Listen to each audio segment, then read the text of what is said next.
My name is Mark. I'm 42 years old, and I'm sitting in an empty house that was once full of life. Autumn rain is pouring outside, streaming down the windows like tears on a face that has forgotten how to cry. I want to tell a story. Not a story of sudden passion, but of a slow, years-long poisoning of my own soul. A story of how I went from a loving husband and father to a cliché, that other man, and then to a lonely, broken man who only understood the price of his mistake when there was nothing left to pay with. It all started 10 years ago. I was 32, my wife, Claire, was 30. We had been together since we were 19. We went through student poverty, rented apartments with cockroaches, our first career steps. Claire was my rock, my best friend, my calm sea. We weren't crazy with passion, but we had a deep, warm, confident bond. We understood each other without words. We had a 5-year-old daughter, Alice, a blonde angel with her mother's eyes. I worked as an architect at a successful firm. Claire was an interior designer who often took on freelance projects. We bought this house, cozy, with a big garden she'd always dreamed of. From the outside, it was a perfect picture, a successful young family, love, stability. And it was at this precise moment that Hannah entered my life. A new colleague. She was brought onto our team for a major residential complex project. She was 7 years younger than me, bright, bold, with a sharp mind and an equally sharp tongue. She wasn't afraid to argue with the bosses, proposed unconventional, risky solutions, raced around the office on high heels, leaving behind a trail of some spicy, exciting perfume. At first, I disliked her. She disrupted my cozy, orderly world. Her ideas seemed reckless to me. We often argued in meetings, and these arguments energized the whole team. But gradually, something shifted. I found myself looking forward to those arguments. The adrenaline from the intellectual duel was intoxicating. After years of marriage with a child, a mortgage, trips to Home Depot, and conversations about garden plants, this girl seemed to breathe life itself. She started asking me to business lunches, to finalize the details, and we ended up discussing not just project details, but music, books, travel. She dreamed of flying to Iceland to see the northern lights, while Claire and I were planning our next summer trip to a reliable spot in Florida, where everything was already known and convenient for a child. Hannah was my opposite, and, like an idiot, I decided that's what I was missing. I was missing air. My marriage started to feel like a warm, but stifling blanket, under which I was slowly suffocating. I didn't want to see, that this blanket was woven from trust, shared victories, thousands of small moments of tenderness and care that Claire gave me every day. I only saw the routine. The first betrayal wasn't physical. It was emotional. I started sharing with Hannah things I should have been sharing with my wife, work troubles, doubts, creative blocks. I caught her admiring gaze when I explained a complex blueprint, and I wanted more of it. Hannah's admiration was loud, obvious. Claire's admiration was quiet. It was in her calm confidence in my abilities, in the way she'd simply bring me tea when I was working late at home.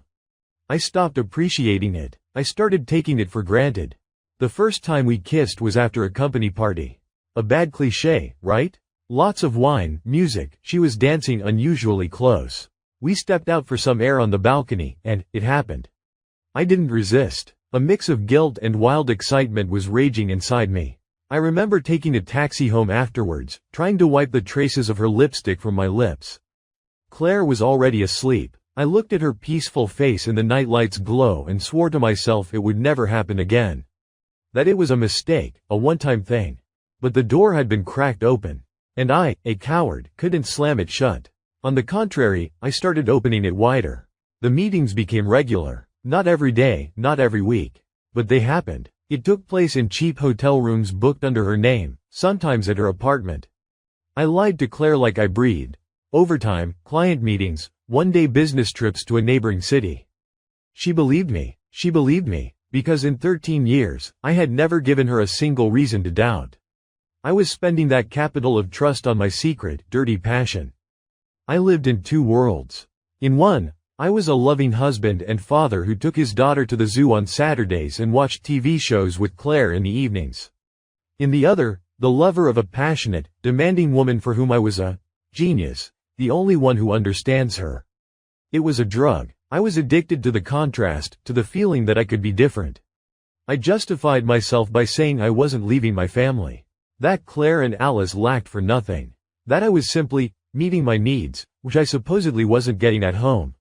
The most vile justifications came to my mind with astonishing ease. This went on for almost 2 years. 2 years of lies. 2 years living on the edge. I lost weight, became irritable, often withdrawn. Claire chalked it up to work stress. She took care of me even more. Cooked my favorite meals, tried to talk to me, massaged my temples when I complained of a headache. And I let her do it, kissing the top of her head, while thinking about seeing Hannah in 2 days. Hannah was becoming more demanding. She was tired of being a secret. She wanted a real relationship. She started pressuring me. You're not planning to live like this forever, are you? You're unhappy with her. You only light up when you're with me. And I, intoxicated, started to believe it. I started searching for flaws in my marriage, exaggerating minor arguments, devaluing all the good we had. I was preparing the soil in my mind to commit the ultimate betrayal. Everything collapsed one evening. Or rather, my everything collapsed. Claire and Alice's lives simply took a different, terrifying course, one that didn't include me. I stayed at Hannah's longer than usual. We had a fight. She was demanding decisions again. I left irritated, with a heavy head.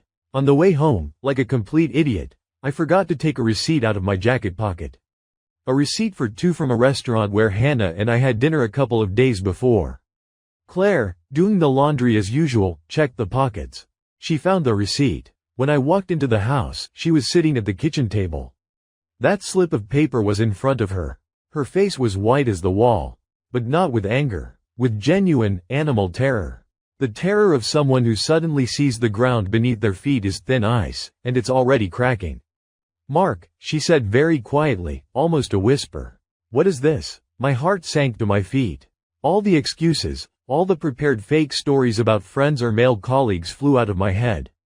I saw her eyes. They were the eyes of someone who already understood everything but was desperately hoping it was a nightmare, that she was mistaken. I tried to lie. Some nonsense about a business partner. But the words hung in the air, thick and sticky like syrup. She didn't interrupt, just looked, and under that gaze, my lies crumbled to dust. "Enough," she simply said. "Don't." Who is she? I don't know what came over me. Maybe fatigue from lying. Maybe cowardice and a desire for this nightmare to end quickly. Maybe a subconscious hope that by laying it all out, I'd feel relief and we could somehow get past it. I told the truth. All of it. That it was Hannah. That it had been going on for almost 2 years. I poured out this filth, not looking at her, staring at the table. I talked and talked, as if hypnotized. When I finished, there was a silence in the house so profound I could hear the water dripping from the roof outside. Then Claire stood up, slowly, as if every movement cost her an incredible price. She didn't scream, didn't cry. She walked past me without touching me, as if I were an inanimate object. Went into the bedroom. I heard the closet open, the hangers clinking. 10 minutes later, she came out with a small duffel bag. It had Alice's things in it, and, I think, her own documents.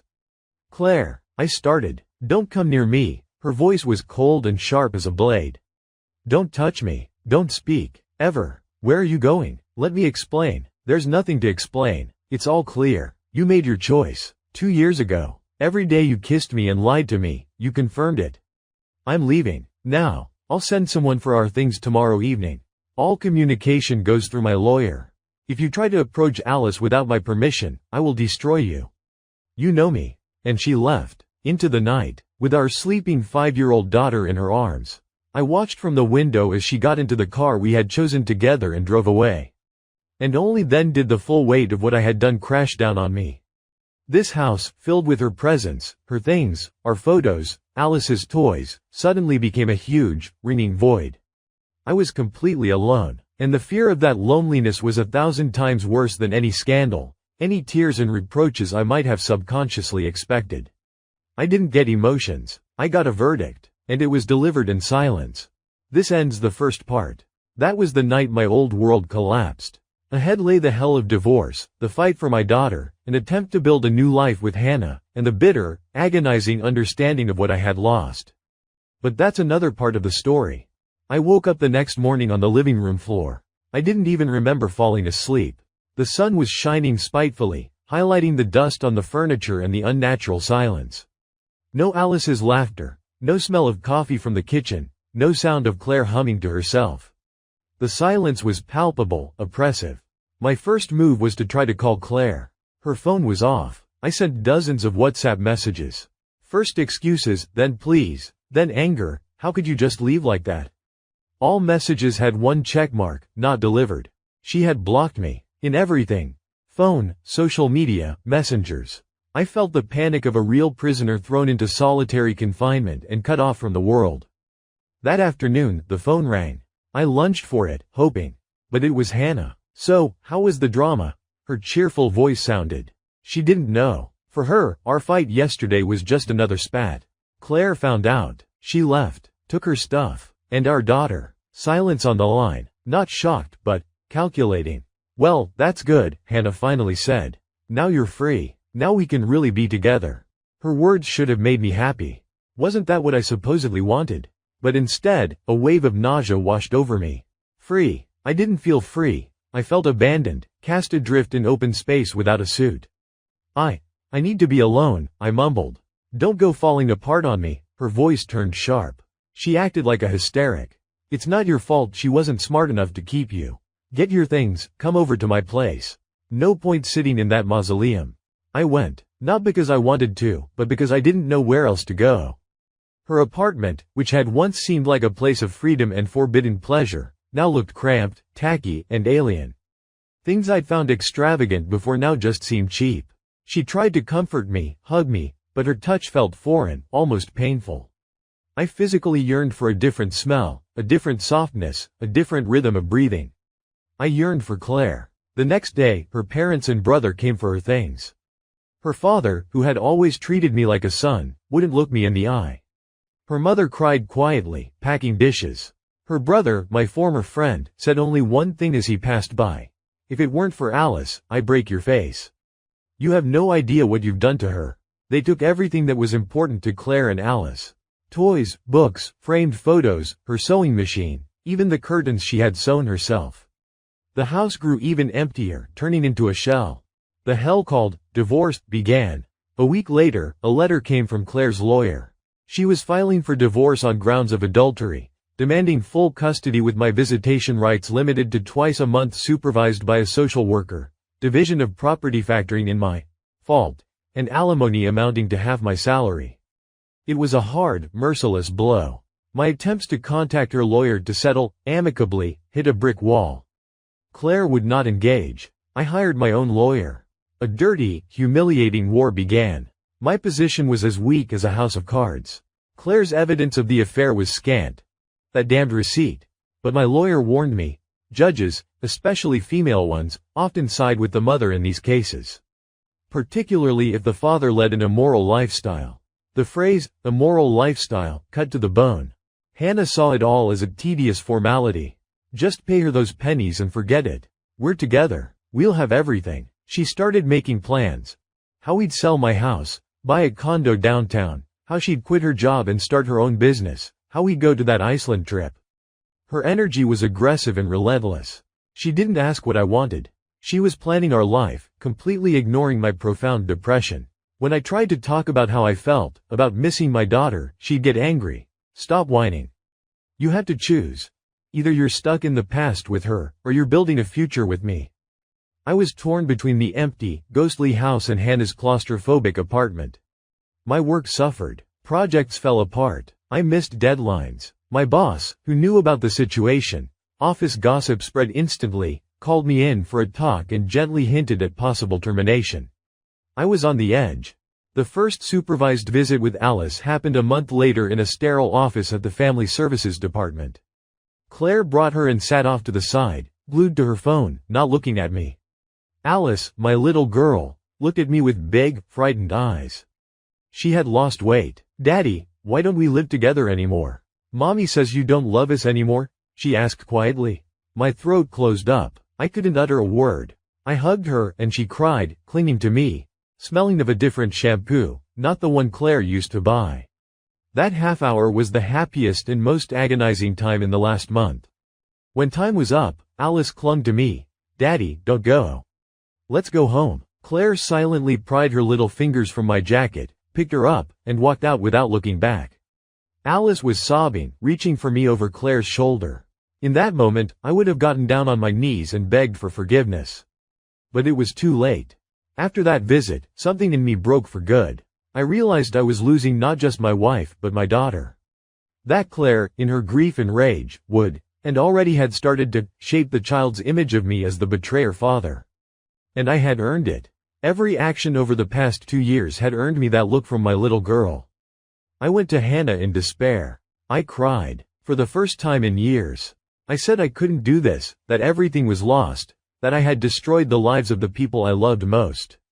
Hannah listened with a stony face. Then she said, "You know, Mark, you're pathetic. You got what you wanted, freedom and me. And now you're whining about what you ran away from. You're not acting like a man. I need a strong partner, not a crybaby pining for his old couch." That was the final click. Suddenly, I saw her not as a passionate, misunderstood lover, but as a cold, calculating egoist who had taken advantage of my weakness and midlife crisis. She didn't love me. She loved the idea of stealing a man from his family, loved the drama, loved the feeling of victory. And now that the drama had moved into the stage of messy, boring legal proceedings, and I had turned out to be not a dashing lover but a broken, guilty man, I had become uninteresting to her. "Get out," I said quietly. "What? Get out. Leave. We're done." She laughed. Not a happy laugh, a cynical one. "Of course. As soon as it gets hard, you run. You're a coward, Mark. A coward and an egotist. You destroyed everything and now you don't know what to do with the pieces. Fine, run back to your wife. Let's see if she'll take you back now that you're damaged goods." She gathered her things with theatrical flair and slammed the door. I was alone. Again. But this time, I didn't feel emptiness. I felt relief. A huge, crushing, bitter relief. The poisoned well had run dry. I was left alone with the consequences. The divorce was inevitable. The court, despite my lawyer's efforts, granted Claire primary custody. I got supervised visits every other week. The house, which had been ours, had to be sold to pay Claire her share. The money from the sale evaporated into legal fees and alimony. I rented a small studio apartment. I did end up losing my job. My boss, a pragmatic man, could no longer keep a key employee whose personal life had fallen apart so spectacularly it affected the whole team. At 35, I found myself with nothing. No family, no home, no job, branded an adulterer and a divorced dad who saw his daughter 4 times a month. All my freedom had turned into a sentence of loneliness. I tried calling Claire, writing letters, pleading for at least friendship, for a chance to be more a part of Alice's life. She was immovable. Her wound was too deep. My betrayal had lasted 2 years. It wasn't a moment of weakness. It was a conscious, daily choice against her. And she would not forgive it. Ahead lay years of trying to piece myself back together. But that's the third part of the story, about the long road down and the faint glimmers of light at the very end of the tunnel. The next 2 years were a time of slow, excruciating descent to the bottom for me. Not that I became an alcoholic or a homeless person, no. The bottom was existential. It was life on autopilot, life in shades of gray, where the only bright spots were those short, awkward meetings with Alice. I got a job at a small design firm that paid half as much but demanded less. It was enough for rent on the studio, a modest life, and child support. My new apartment was faceless. A sofa bed, an old laptop, minimal dishes. I didn't decorate it, didn't try to make it a home. It was a cell, not a home. I stopped reading, watching movies, listening to music. Everything reminded me of the past. This book Claire and I had read together, that movie we'd watched cuddled on our big couch, this song I'd listened to while driving to meet Hannah. My world had shrunk to the size of my sorrow. Meetings with Alice took place in children's play centers or, in good weather, in the park. Claire always dropped her off and picked her up. We didn't talk. She'd turn away, waiting in the car. Alice was growing up, and with each month, she grew more distant. At first she asked questions. "Daddy, when will we live together again? Why does Mommy cry when I talk about you?" Then the question stopped. She became more withdrawn, more formal. She called me Daddy, but the word no longer held that unconditional childhood love. There was wariness instilled by my absence and, I was sure, some comments from her grandmother or her mother's silent pain. I tried to be the perfect father during those 2 hours. Took her on rides, bought her ice cream, asked about school. But it felt like a performance. We were both playing our roles. And when Claire's car pulled up, Alice would run to it without a second glance, and my heart would clench with pain. I tried dating. Desperation and loneliness pushed me onto dating sites. There were a few dates. But as soon as things went a little beyond superficial conversation, I'd either sabotage the relationship or tell my story. And seeing the mix of pity and wariness in my date's eyes, would he do it to me? I'd back off myself. I was a walking red flag, and I knew it. My self-esteem was below rock bottom. I wasn't just divorced. I was that guy. The man who traded his family for an affair and got dumped by both women. In the eyes of society and, more importantly, in my own, I wasn't just a failure. I was a bastard who hadn't even managed to gain anything from his bastardly choice. Once, during one of those pitiful park meetings, Alice, who was 7 by then, said, watching other parents rollerblading with their kids, "My friend Emma's mom and dad got divorced too. But her dad married another lady, and they have a baby brother now. Daddy, why don't you get married?" The question was childish and simple, but it pierced my heart. "I don't want to," I answered honestly. "I already have a daughter. And I ruined everything." She looked at me with her light, motherly eyes, already so intelligent. "Mommy says you betrayed us." What does betrayed mean? I couldn't find the words. How do you explain treachery, lies, and selfishness to a 7-year-old? How do you say that yes, I betrayed their trust, their love, our shared world? I just hung my head. "It means I did something very bad. And I'm very, very sorry, sweetheart." She shrugged and ran off to the swings.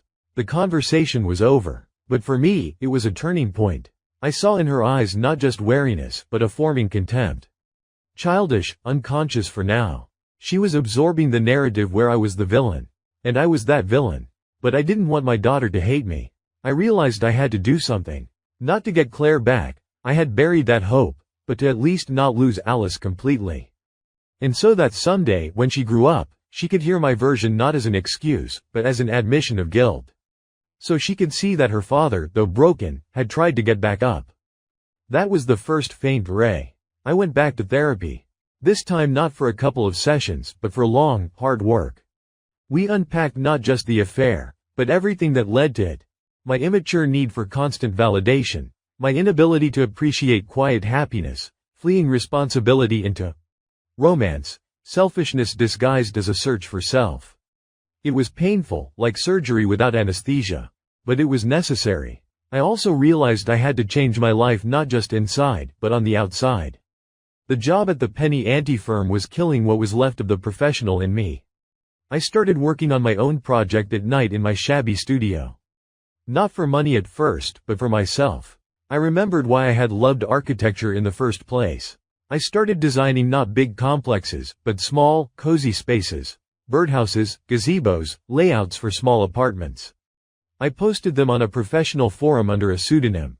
Gradually, the first feedback came, then the first small commissions. A year later, I quit my job and registered as self-employed. The money was tight, but I felt a sense of purpose. I was creating something. I could look at a blueprint again and see not just work, but an idea. I started paying more attention to my physical state. Not to attract women, but to stop feeling like a wreck. I started running in the mornings in the park. At first it was a struggle, gasping for breath. Then it became a habit. The rhythmic beat of my own heart, the steam in the frosty air, the muscle fatigue that brought healthy sleep. It was all medicine for the soul. I didn't try to contact Claire. I just carefully, through messages in the parent chat, run by her mother, asked about Alice's progress at school, asked if she needed anything for the school year, sent extra money beyond child support for her extracurricular activities. The replies were brief but polite. I expected no more. Another 2 years passed. Alice turned 9. For one of our meetings, she wasn't dropped off by Claire, but by her mother, my former mother-in-law. She looked older and very tired. "Claire's in the hospital," she said dryly. "Appendicitis. Planned surgery, she's fine, but she's laid up.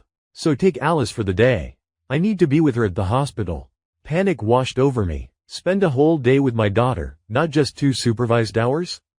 And, even scarier, I might have to take her to Claire's place in the evening, to the home I hadn't seen in 4 years. I Of course, I mumbled. Be at the house by 7. You know the address, my ex-mother-in-law said and drove off, leaving me and Alice standing on the sidewalk.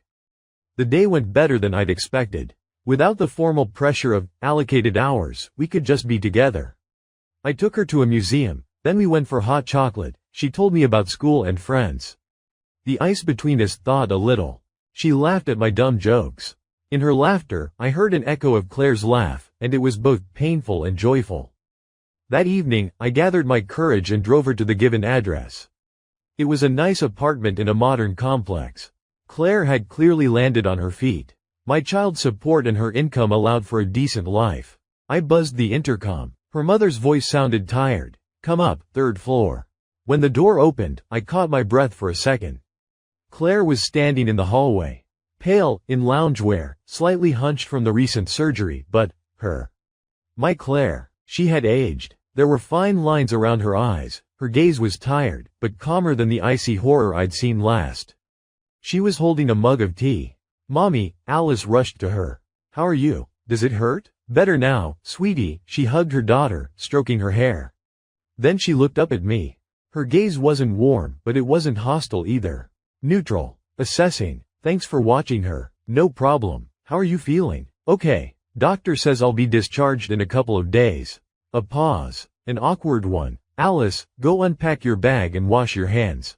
Our daughter obediently disappeared into the apartment. We were left alone in the hallway.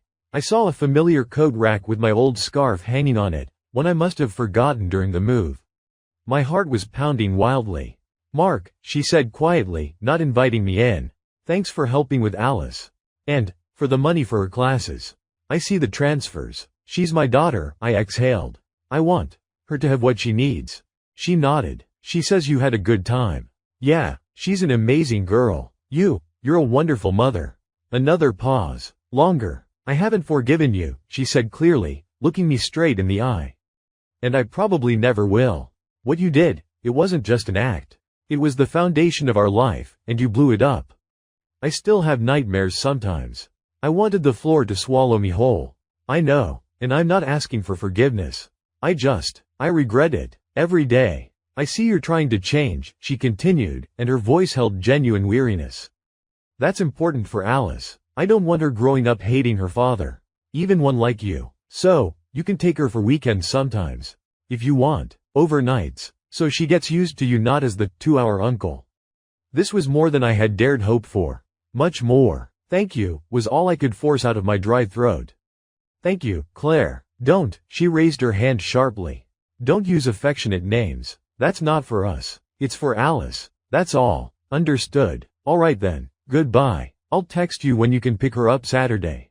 The door closed. I went down the stairs, got in my car, and cried. For the first time, not from despair, but from a strange, bitter gratitude. This wasn't a bridge. It was a thin, shaky footbridge over a chasm. But it was there, and I could only walk it with one goal, to be a father to my daughter. I didn't deserve more. Thus began a new, very slow chapter. I started taking Alice for weekends. At first once a month, then more often. We went to the movies, I taught her to draw simple blueprints, she got into it, we made pizza together in my studio, which finally started to feel like a living space. I bought a second chair and hung her drawings on the fridge. My relationship with Claire remained strictly businesslike, but the ice gradually thawed. We could discuss our daughter's health, school progress over the phone without the former poisonous undercurrent. 3 more years passed. I turned 40. Alice was 12. My little studio gave way to a small but cozy 2-bedroom apartment. I had my own modest but stable business. I even went on a few dates with a woman, a single mom, no serious plans, but without the self-destructive sabotage. Life had acquired a fragile but tangible balance. One fall day, Alice, looking out the window of my apartment at the yellowing trees, said, "Dad, Mom is dating Uncle Ian now." The world froze for a second. Uncle Ian? I'd heard the name in passing, a colleague Claire sometimes worked with on projects. Oh, for long? I asked, trying to keep my voice steady. Well, they talk a lot. He comes over. He brings Mom flowers. And me candy. He's nice. There was no delight or condemnation in her voice. Just a statement of fact. Nice. Compared to me, the not nice one who ruined everything. And "How's Mom?" I squeezed out. "She smiles more," Alice said simply. "When he calls." Something twisted in my chest. Not jealousy. Not that wild, possessive jealousy that once pushed me into Hannah's arms. But a quiet, sad pain from the realization of final loss. And along with it, a strange sense of relief. She was happy. Or rather, she had found the strength to be happy without me. And in a twisted way, it was fair. She deserved this nice man who brought flowers and didn't lie to her for years. I realized my story was coming to an end. Not a happy ending, but a quiet, autumnal finale where the pain had dulled, leaving behind scars and bitter wisdom. I had destroyed my marriage, caused incredible pain to the person I loved, and stole years of normal relationship from myself and my daughter. I had paid in full, with loneliness, loss of respect, years of self-destruction. But I had also found the strength not to break completely. I learned to live with the consequences. I built, albeit limited, real relationships with my growing daughter. And I could finally look in the mirror and see not a monster, but a man who had made a monstrous mistake and was trying, albeit 10 years late, to take responsibility for it. The story isn't over. Alice is growing up. Maybe things will get serious with Claire and Uncle Ian. My life will go on. But the main thing is, I stopped being a prisoner of that day when I put that damned receipt in my pocket. I released the ghosts. They still visit in the quiet moments, but they no longer control me. Doesn't come at the moment of exposure. It stretches over years of quiet, unbearable emptiness, echoing with the words, "That was your choice." And that is perhaps the worst punishment, to live with that choice every single day after. Thank you for listening. Update. A year has passed since that post. A lot has changed. Claire married Ian. It was a small ceremony. Alice was the flower girl. I wasn't invited, of course, but Alice showed me the photos later. She was happy, and Claire in the pictures glowed with a calm, deep happiness I don't think I ever saw in her. And I was happy for them. Truly. I met Ian. He stopped by once to pick up Alice after a weekend. A firm handshake, a direct gaze. He thanked me for being flexible with the schedule. We talked for 5 minutes about the weather and the renovations in their new place. It was normal. Like between people connected by a child. No animosity, just life. I'm still alone, but I'm not lonely. I have a daughter who's a teenager now and calls me herself to discuss her problems. I have a business that brings satisfaction. I have the quiet in my apartment, which no longer frightens me but lets me breathe. Recently, while out running, I saw Hannah in the park. She was pushing a stroller, a man holding her hand beside her. She looked ordinary, just a woman with a child. No magic, no aura of a femme fatale. Our eyes met. She slowed for a second, then looked away and walked on. And I kept running, without anger, without regret. Just kept running, feeling my heartbeat and the cold autumn air burn my lungs. That was life, my life, with scars, with mistakes, with losses. But mine. And that, I guess, is the ending I deserve. Not happy, not unhappy. Just real. Thanks to everyone who was with me on this long telling. Cherish what you have. Value the quiet and the trust. They are priceless.